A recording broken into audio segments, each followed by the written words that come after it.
Life is full of surprises. I am not an animal! I am a human being! We're going to devote our energies to sports and gardening, all the cultural pursuits as far as they're concerned. In fact, we're going to put the goons to sleep.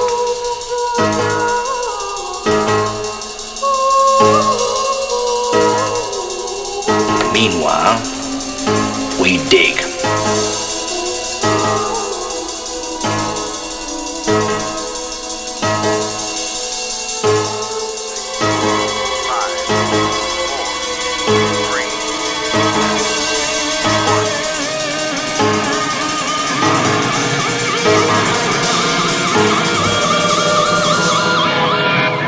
Here we go again. I thought I heard a stranger. We've got chicken tonight. Strangest damn things. They're man-made. Little damn things. Smaller than my fist. They're new. I'm Bill. Greetings and welcome to the Anadrome. This is Burn Power. Fresh back from my research trip to Florence, Italy for a couple of weeks. And I just heard the news yesterday that David Lynch, the great filmmaker, had died. And I've been watching a few people talking about David Lynch, and I realize my perspective on David Lynch is probably a bit different than many people. For one thing, I originally saw Eraserhead in the late 1970s at a midnight movie. And in a sense, it's my wrestling with who David Lynch was starts at that moment. There was a phenomena at the time known as the midnight movie. The midnight movie was a place in the 1970s for all manner of the strangest of films. Dawn of the Dead, Pink Flamingos, of course the Rocky Horror Picture Show, which was really the most commercial of all of them. And, of course, Eraserhead. And Eraserhead was, in a sense, the last of the great midnight movies. Jay Hoberman, in his book, Midnight Movies, in a sense puts Eraserhead at the end, and that's a good place for it. I'm not going to discuss a history of David Lynch here. I'm not going to try to be too precise. I'm not going to give dates and times. What I'm going to try to do is give you my relationship to David Lynch and his work, which has changed quite a few times. I don't look at him as this polished saint of filmdom. I consider him very important. I have other people that I look at as being more important than him, above him being Tarkovsky, who is my favorite, I consider the greatest filmmaker of all. It is often said there are two kinds of people, Kubrick people and Tarkovsky people. I'm definitely a Tarkovsky person. But I remember there's something about it wasn't just that the show was at midnight. What's missing when people say things like that is the context. The show was at midnight, often in a theater that was a repertory movie theater. And these repertory movie theaters, there are still a few of them left here and there. But generally what they would do is they would have 2 or 3 films every day or every other day. And I saw some great double bills. I saw, for instance, King Kong on a 30 feet high at the, State Theater was the old name. I think it was the Plaza Theater in Petaluma, California. And I bought cheap tickets so I could go all the time. And it was really where I got my first glimpse of a film education. I had already seen the Texas Chainsaw Massacre, which in terms of personal effect was even stronger than Eraserhead for me. I've mentioned it in other places. But Eraserhead along with Texas Chainsaw Massacre, later the works of Tarkovsky, movies like Road Warrior, things like that, kind of all went into my mind to create a sense of apocalyptic decay. Not so much a big war or anything, but just the sense of societal decay, which we have graciously followed on with the addition of throwing in something like weapons of mass distraction with our devices that we stare into, which is helping on the decay, because when you're staring into these devices, you're not looking at the world. And so the world will slip out from under you. But when I saw Eraserhead, I recognized this was a true vision of a decayed world. I had not gone to New York City yet to experience the real decay firsthand. I was living in the San Francisco Bay Area, which was in the process of shifting from the hippie world into this more California world, the cliche of California, good food, good wine, sexual whatever, all of that. But at this moment, when I walked out of Eraserhead, I realized that I had seen the future, and the future was decay. But also, of course, if you've ever seen Eraserhead, you know there's a whole lot more than that going on there. But that's the thing that really struck me at the time. And I found out later it was from David Lynch's student life in Philadelphia.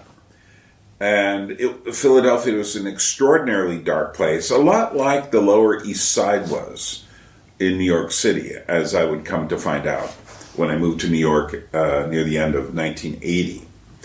Later, in 2009, when I was doing puppet shows across America with my friend Karsten and a couple of other people, we went to Philadelphia and did a great puppet show there, and then were put up in a place that was in one of these super decayed neighborhoods.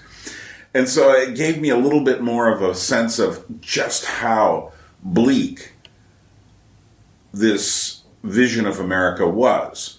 And in a sense, it is a Rust Belt vision of America. It's a vision of America that is not repairing itself whatsoever. Later, what we would see is the gentrification of so many of these areas. And the gentrification itself was a symptom of something dark. But I'm not going to go there. But anyway, what I thought when I saw Eraserhead, a friend of mine put it to me best. I saw Eraserhead, mind shattered, walked out just thinking like, what was that? And if you haven't seen it, I'm not going to tell you anything about it. You don't need to know anything about it until you see it. And you should see it on the best screen possible, even though the imagery is completely decayed. But I took, a couple weeks later, I took a couple of friends. I was living in Christian communes earlier in the 70s. And I took a couple of friends of mine who were Christians who had been living in one of these communes to see it. I was telling them film was important. They were like, well, it's just like it can be fun, like Star Wars. And I said, no. You have to see this movie. So I took them to see Eraserhead. And one of my friends turned to me and said, after we were done at about 1:30, 2 o'clock in the morning, he said, well, I don't need to worry about having any nightmares tonight. I just had one. Which explains a lot about not only Eraserhead, but the rest of David Lynch's career. I got the feeling that he put his camera up to his head and just filmed his nightmare. That's what it felt like. I actually came up with a kind of an idea for a story later that someone cracks the code of how to see into other people's dreams by studying the films of David Lynch. And of course, that becomes a nightmare for everybody, but I won't give away the plot on that idea. So anyway, my antennae were completely out for David Lynch. And when I moved to New York City, within a month of my moving to New York City, the second David Lynch feature film, came out. And that was The Elephant Man. And The Elephant Man remains my all-time favorite David Lynch film. And I think part of the reason it does is that unlike most of his other films, the darkness is balanced by meaning. Whereas in many of his films, he just lets his imagination go and does not try to interfere with it. In this case, there is the story of the Elephant Man himself, John Merrick, who David Lynch had to stay faithful to. And I thought the combination of David Lynch, a Victorian English setting, a Dickensian sort of feel, and yet at the same time this sense of horror, but the horror was not really horror.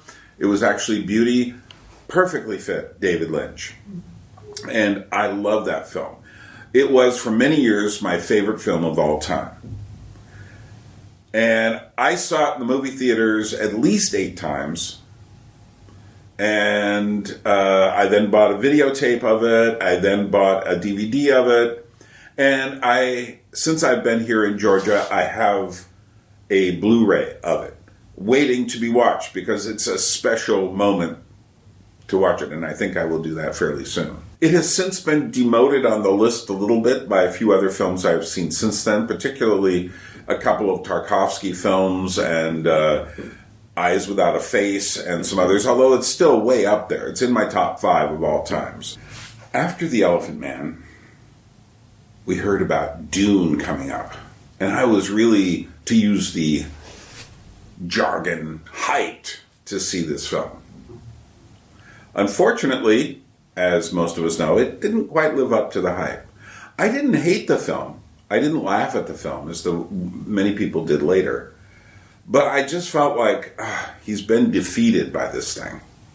It was too big for him, too early. It wasn't his genre. Now, what's interesting is that there was another film he wanted to make, and he just couldn't get any backing for it. It was this weird little film about electricity and someone 3 feet tall with red hair called Ronnie Rocket. And I have the feeling this would have been the true successor to Eraserhead. But alas, it was not to be. And I think this was a major moment of failure in David Lynch's career, the major moment perhaps, although there may be one a little later. And he was kind of sent back into himself to come up with something new. And eventually, a few years later, the new thing came out, and it was Blue Velvet. And I remember seeing Blue Velvet pretty much on its opening night in the theaters, and everybody was just completely floored by it. It was something very different. It was this weird... There had already been many Gothic aspects to David Lynch, and I mean Gothic not so much in the European sense, but in the American Gothic sense. And this was completely American suburban Gothic. This was seeing behind the bright colors and the fences. This was seeing into the houses of people that they seemed normal on the surface, and yet there was a roiling darkness, or as one image in the film shows, all these insects beneath the grass, just, fighting each other. And, of course, there's Kyle MacLachlan, Laura Dern. Isabella Rossellini is absolutely chilling and beautiful in this film.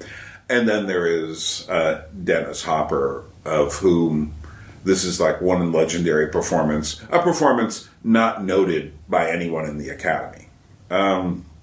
Although Elephant Man had been noted and was up for many awards, which it did not win. And while I'm here, there's one area I should mention that doesn't get enough notice, and that is David Lynch's approach to sound. And if you watch Eraserhead or The Elephant Man and any of his other movies, sound predominates. Often soundscapes.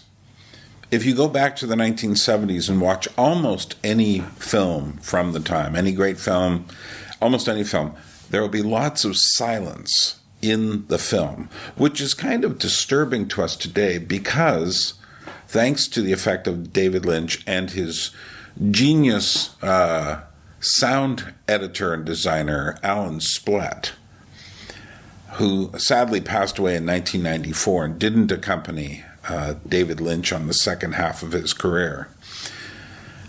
We now see and hear the sound in films all the time, sometimes to the detriment of the actual movie. It's interesting, the recent Dune Part 2 has sound everywhere up until the fight between Feyd-Rautha and Muad'Dib, Paul Atreides.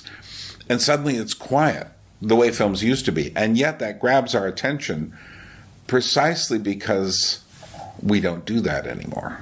But for better or worse, David Lynch taught us how to use wall-to-wall sound within a film. Of course, he and Alan Splet did it better than anyone else. But around this time, I started seeing interviews with David Lynch, and he kind of came across as a sort of postmodern Jimmy Stewart. He was always this really folksy guy, grew up in Montana, lived in different places. His father worked for the government doing inspecting, I think USDA kind of inspections and stuff. Later, he would sit in Hollywood trying to promote his last film, Inland Empire, sitting on Sunset Boulevard, near where he lived, by the way, which becomes crucial to the end of the story, with a cow, just trying to drum up some publicity for the movie. Only David Lynch would do such a thing. But for me, Blue Velvet marks the beginning of something and the end of something. And it's the beginning of a new phase. And this phase is what we would call David Lynch Weird Americana. And I don't think either Eraserhead, Elephant Man, certainly not Dune, have anything to do with this. So what comes next is Twin Peaks. Now, I lived in New York City without a television. Hard to believe. But I didn't see Twin Peaks when it first came out. I did see it years later when I bought a copy of it on DVD and watched it. And it is indeed quite an interesting film. Very much full of a kind of a quirky sensibility, a dark sensibility. Twin Peaks is incredibly important. I think without Twin Peaks, there'd be no X-Files, there'd be no Sopranos, there'd be no Game of Thrones. All of the major television stuff kind of starts with the extended 2 seasons of Twin Peaks, which unfortunately kind of ends with a bit of a sputter. But he then goes on, and I think it's 2017, to create Twin Peaks The Return, which unfortunately is the only thing of his I have never seen, because it is sitting for me in a box in my storage unit in Alaska, unopened, and I said to myself, I will not watch this until I get it from Alaska here to Georgia, 12 time zones away. That's not American Georgia, that's in the Caucasus Mountains. So that's one of the big things I need to get done. Around the same time came Wild at Heart with Nicolas Cage and Laura Dern. And at this point, I was starting to have some problems. I knew enough about Twin Peaks. I then saw Twin Peaks Fire Walk with Me. Around this time, David Lynch appears on the cover of Time magazine. And I started to say, what's going on with him? He's starting to turn into Mr. Weird Americana. He's found this weird niche, and it's a very postmodern niche. It's a very, it was like, I felt like there was a major chink in his armor. Dune was a failure, but it wasn't a chink in his armor. It was that he was the wrong person for the wrong project. But I started to feel that these films, which are films, I heard someone discussing David Lynch and saying, yes, let's talk about Wild at Heart. And I was thinking like, well, let's not. That's not a good place to start with David Lynch. And when I did see that in the theaters, and then I saw Twin Peaks Fire Walk with Me also in the theaters, and I walked out of that and I said, I think I'm done with David Lynch.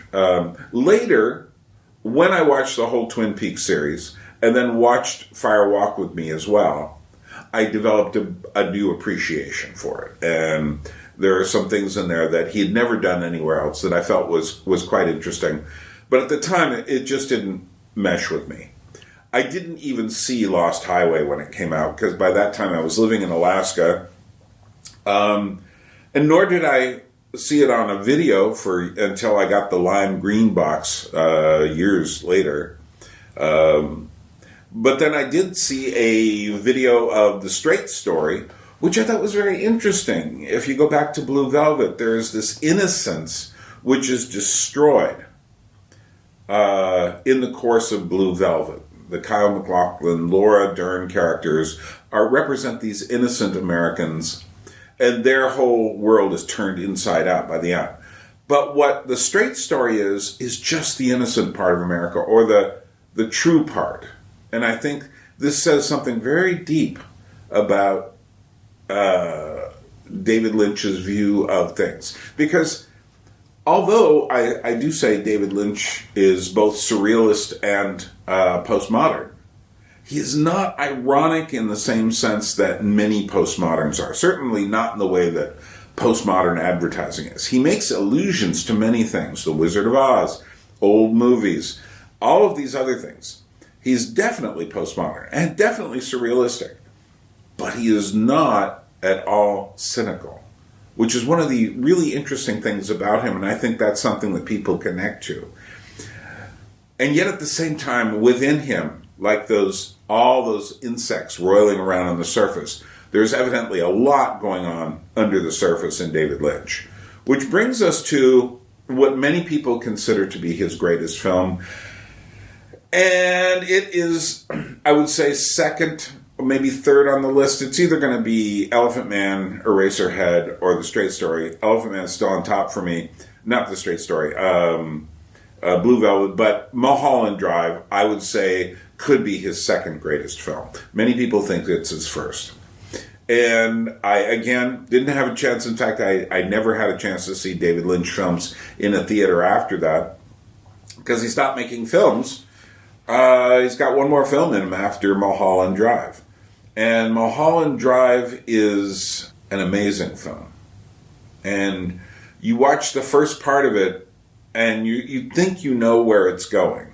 And again, it's got all these postmodern references and all of this. And then halfway in the middle of the film, there's this absolutely chillingly beautiful, frightening scene of this Spanish version of a Roy Orbison song, is it Crying?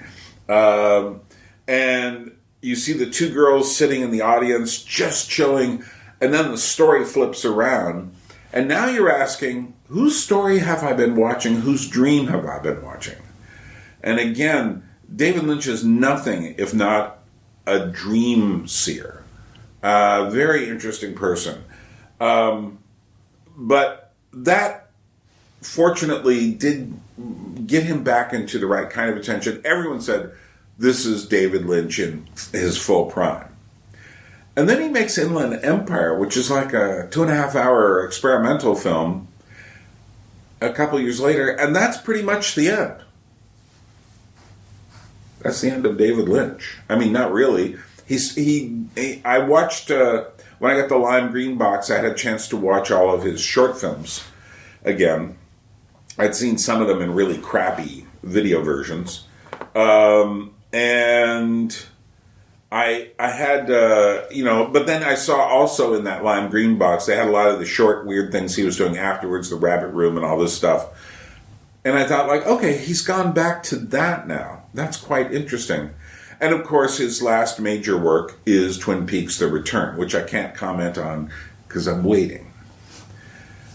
And then he kind of just stops. I mean, even people, I think, were a little bit surprised that he came back with Twin Peaks almost like 10 years after Inland Empire.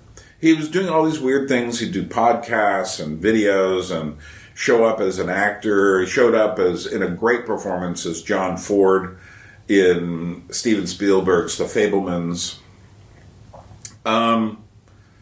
But it's like he said, I'm done, for the most part.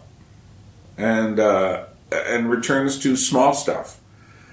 And there's no reason to. But I think part of it is maybe his visions got bigger than he could get the required money for. He never did make Ronnie Rocket, which I would love to have seen that. And then he starts going around the world, literally going around the world. He came to Tbilisi, Georgia, and everyone made a big deal of that here. And he didn't want to talk about anything but TM, which brings to my mind one of the major contradictions in his career. Now, he said when dealing with Eraserhead, he was in a very, very dark place then. I have the feeling it may have been around then, maybe a bit after then, certainly under the influence of other Hollywoodians, film people, got involved with TM. TM is really big in LA. It's not big anywhere else, because it's just, as William Goldman, the great screenwriter, once said, the reason cults do so well in Los Angeles is because everyone's looking for an edge, something to give them an edge in their filmmaking, and also connections. And so, what is TM? It's essentially this idea. I'm simplifying it. Forgive me if you're involved with TM. But it's basically the ideas from the Maharishi Mahesh Yogi, which are that if you repeat these things over and over in your head, and these things are mantras from Hindu religion, if you repeat them over and over in your head they'll say do it for, 10, 15, 20 minutes, you can go longer, I'm sure, a day, you will find peace. Now this is an Eastern practice. They try to pretend like it's just some sort of mind science. It isn't. It is a technique for entering some sort of altered state that goes back into time. The Hare Krishnas do a similar thing when they repeat the name Hare Krishna, Hare Rama over and over. And you're supposed to do it while you're talking with people, which does create some issues. And so David Lynch uses this to find peace. And then you watch his films. And if there's anything guaranteed not to give you peace, it's finding the film. Although, I have to give it to David Lynch. He always recognized the benefit of staring into the dark thing. And so I don't think it was a standard kind of TM he was doing. I think in real life he was. But what he was actually doing with his films was something very different. That's as far as I'm going to go down that rabbit hole. But I will say, this is the contradiction at the heart of David Lynch. There are some others related to family life as well. David Lynch had a weird way also of taking the most seemingly normal habits and amplify them into the realms of absurdity, which could describe his films as well. But I mean, I'm talking about things like drinking coffee, putting sugar in your coffee, having, by some accounts, he had a chocolate milkshake at the same restaurant every day for 25 years, the last few years of his life, the last 25 or more years of his life.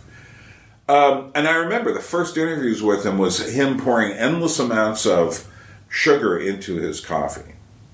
I'm not even going to try to psychoanalyze that, because I don't think anybody can psychoanalyze David Lynch. He's just outside of the realm. David Lynch, as I've already stated, is essentially perhaps, I would say, the postmodern film director par excellence. Stanley Kubrick is a modernist film director. Andrei Tarkovsky is a not modernist film director. He is a Christian film director. But David Lynch is a postmodernist film director because of his use of ironic quotes, although I would say he's not being cynical. It's interesting to contrast the works of another great postmodern film director, Quentin Tarantino. Quentin Tarantino isn't being cynical either. He really likes to quote from the trashy movies of the 60s and 70s in his films. He really loves to make one thing out of other things. But it's definitely not done in the spirit of modernism, which is to say to pull things apart to find out what they're made out of. It's more, David Lynch didn't want to ask what his films were about. And whenever asked what his films were about, he would either get really cagey. He would often say, Eraserhead is my most spiritual film. And then the interviewer was saying, well, what does that mean? He goes like, I'm not telling you. Which I think is great. And one of the things about David Lynch is how much we don't know about him. Now, I think as time passes, eventually there are some people out there right now who are sharpening their forks and knives. As Bob Dylan said, you got forks and knives, you got to cut something. Someone's thinking about that big David Lynch biography. I'm sure more than one or two people are. Because he's such a juicy subject, and also there's so much mystery there, things I'm sure we won't have resolutions to for dozens and dozens and dozens of years. So also, I think David Lynch will be seen as a precursor to a contemporary art style now going under the name of pop surrealism, or it's also called lowbrow art. And David Lynch had all sorts of connections to, I wouldn't call it the underground as much as I would call it the discarded refuse of cinema history. But in a way very different from someone like Quentin Tarantino. So, okay. For David Lynch, his importance to me comes to the following things. His vision of a decayed America. I started thinking about the fact that decay is on the horizon for us. And even if Trump manages to make things great again, or however the future plays out, it will never be, I don't think it'll be possible to simply have a vision of progress in the future. I think that has been killed with the modernist hope. But nor will we be stuck in the postmodern dilemma of not being able to decide if anything is true. But I think this lowbrow art takes things like trash cinema, trash art, trash stuff. And of course, David Lynch was an artist. But he tried to be as unconscious of an artist as possible. Does that work? And again, if I contrast him with Tarkovsky, I say, now Tarkovsky takes the images that are very important to them. But then what he does is he puts another layer of investigation and rationality upon them, and then comes back. And I think this is the way Dostoevsky and Shakespeare worked as well. It comes back with a new layer of intuition, a new layer of creativity that's not touched. That's how for what few things I've done, I've tried to learn. David Lynch, however, seems to have early on hit a moment of where he realized he has one of the most fantastic imaginations on earth, and then just tried to get out of the way of it, which is what I think also the TM stuff is about. It's about putting everything off to the side. For creating unique art, no one surpasses David Lynch. As a way to live, well, he died of emphysema from one of his habits, and I just think of David Lynch at the very end, gasping for breath because of his lifelong, evidently he started smoking at the age of 8, smoking addiction, and being unable to grasp for air at all. And then to find Los Angeles burning around him and being forced to leave from his house. I never did hear if his house had burnt down or not. But, in a sense, you live by the sword, you die by the sword. We die the way we live, which doesn't make me extremely chipper about my own existence, but that's another story. But I have hope that there is meaning. And within David Lynch, with all his contradictions, and I'll tell you, if you watch enough of David Lynch films, your brain starts to get a little, especially if you watch them all together, as I did, your brain starts to slip a little. But nevertheless, I can recognize greatness. And there was something inside of him looking for something. So, we'll see what he means in the future. Thanks for watching, and I just wanted to say thank you for all the work of David Lynch, and not to idolize him, or idealize him. The man had many, many faults, And we haven't discussed whatever his relationships have been like, because that's not my job to do. But I want to say that he gave me the freedom to, again, do it yourself, to see this decay, to live within it, to create a different world, and to think about dreams. So, from Tbilisi, Georgia, this is Burns saying, R.I.P, which means we'll be gone from each other just a little while, and then we will meet again. When I go, I want you to give me 5 minutes. I told you boys I'm no escape artist. For the first time, I like the odds. At the round earth's imagined corners, blow your trumpets, angels, and arise from death, you numberless infinities of souls.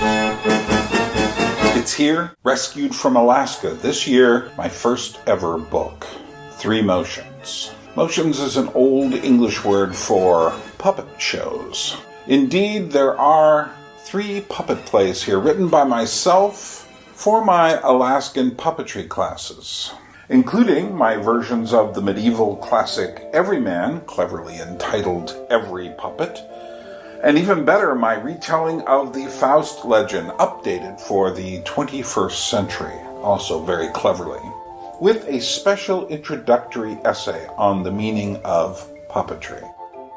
Now, are these 50-page booklets physically worth the $25 price? No. But this isn't about material possessions. This is about being part of this odd channel and whatever it is we're doing here, trying to understand things. And these little booklets are unique. Each one is numbered and signed by yours truly. When they sell out, they are gone.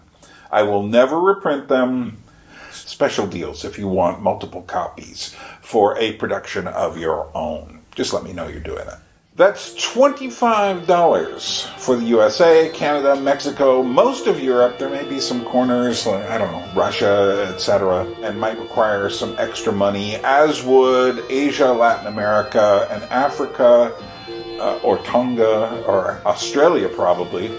I'll have to add another $5 or so, depending on where you're from. But part of the money goes to my assistants who are shipping these from me from their respective American and European locations. Use the links below, PayPal, GoFundMe, and make sure you add the word book, B-O-O-K, book, to let me know this is not just a normal contribution to the channel, which you can still make. This book will not last long. Help me keep the channel alive. I get no other funding except from you, the viewer. I don't get it from YouTube. I don't get sponsorships.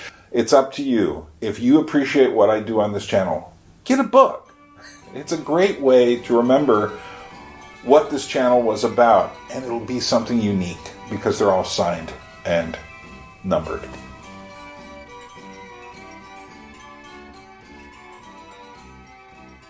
The Elephant Man, Eraserhead, the TV show Twin Peaks, Blue Velvet, Lost Highway. It goes on and on. I even like Dune. What an epic film there.